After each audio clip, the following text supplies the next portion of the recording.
Depuis les temps immémoriaux, la Bible a relaté des événements miraculeux, témoignant de l'intervention directe du divin dans l'histoire de l'humanité. Ces miracles, bien plus que de simples récits historiques, sont des signes vivants de la présence et de la miséricorde de Dieu. Ils inspirent foi, espérance et transformation, rappelant à chaque génération que, même face aux ténèbres, la lumière divine ne s'éteint jamais.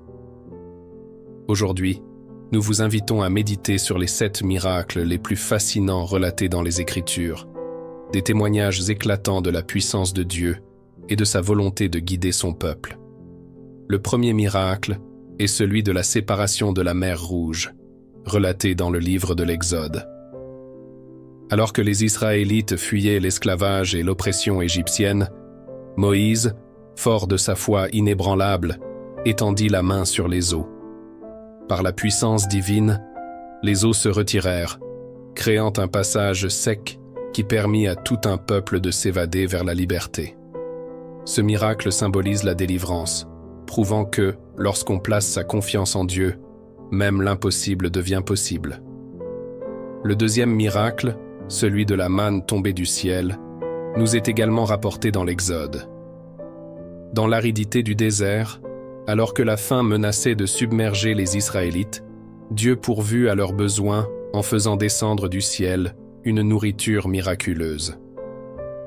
La manne, fine et douce, devint le symbole tangible de la providence divine et du soin constant de Dieu pour son peuple, transformant un désert impitoyable en un terrain de bénédiction. Le troisième miracle se manifeste lors du mariage à Cana, où Jésus, animé de compassion, transforma l'eau en vin. Ce premier signe miraculeux, consigné dans l'Évangile selon Jean, annonce l'avènement d'une ère nouvelle, fondée sur la grâce et l'amour infini. La transformation de l'eau en vin n'est pas uniquement un exploit surhumain, elle symbolise aussi la capacité de Dieu à changer notre quotidien, à transformer l'ordinaire en extraordinaire. Le quatrième miracle, celui de la guérison de l'aveugle-né, offre une puissante image de rédemption et d'illumination spirituelle. Dans l'Évangile de Jean, Jésus redonne la vue à un homme né dans l'obscurité. Par ce geste, il ouvre non seulement les yeux physiques, mais aussi ceux de l'âme, invitant chacun à rechercher la lumière intérieure et à se libérer des ténèbres de l'ignorance. Le cinquième miracle est celui de la multiplication des pains et des poissons. Face à une foule affamée, Jésus, dans un élan de générosité infinie, transforma quelques fragments de pain et de poisson en un festin capable de nourrir des milliers de personnes. Ce miracle témoigne de l'abondance de l'amour divin et rappelle que le partage et la solidarité sont des valeurs essentielles sur le chemin de la foi. Le sixième miracle, la résurrection de Lazare, est relaté dans l'Évangile selon Jean. Devant le deuil et l'impuissance de la mort, Jésus fit revivre Lazare, démontrant ainsi sa suprême autorité sur la mort.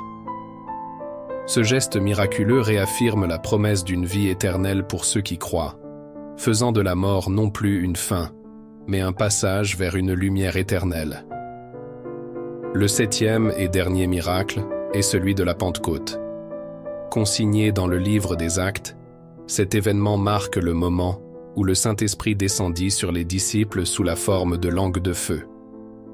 Investis d'une nouvelle force et d'un élan spirituel, ils purent ainsi proclamer la bonne nouvelle avec audace. La Pentecôte incarne la naissance de l'Église et symbolise la transformation radicale qui s'opère dans le cœur des croyants, ouvrant la voie à une vie guidée par la lumière divine. Ces 7 miracles, empreints de mystère et de puissance, nous rappellent que chaque moment de notre existence peut être illuminé par la foi. Ils nous enseignent que, malgré les épreuves, la grâce de Dieu est toujours présente pour nous guider et nous transformer. En méditant sur ces signes divins, chacun est invité à renouveler sa confiance en Dieu, à embrasser l'espérance et à voir dans chaque défi une opportunité de renaissance spirituelle.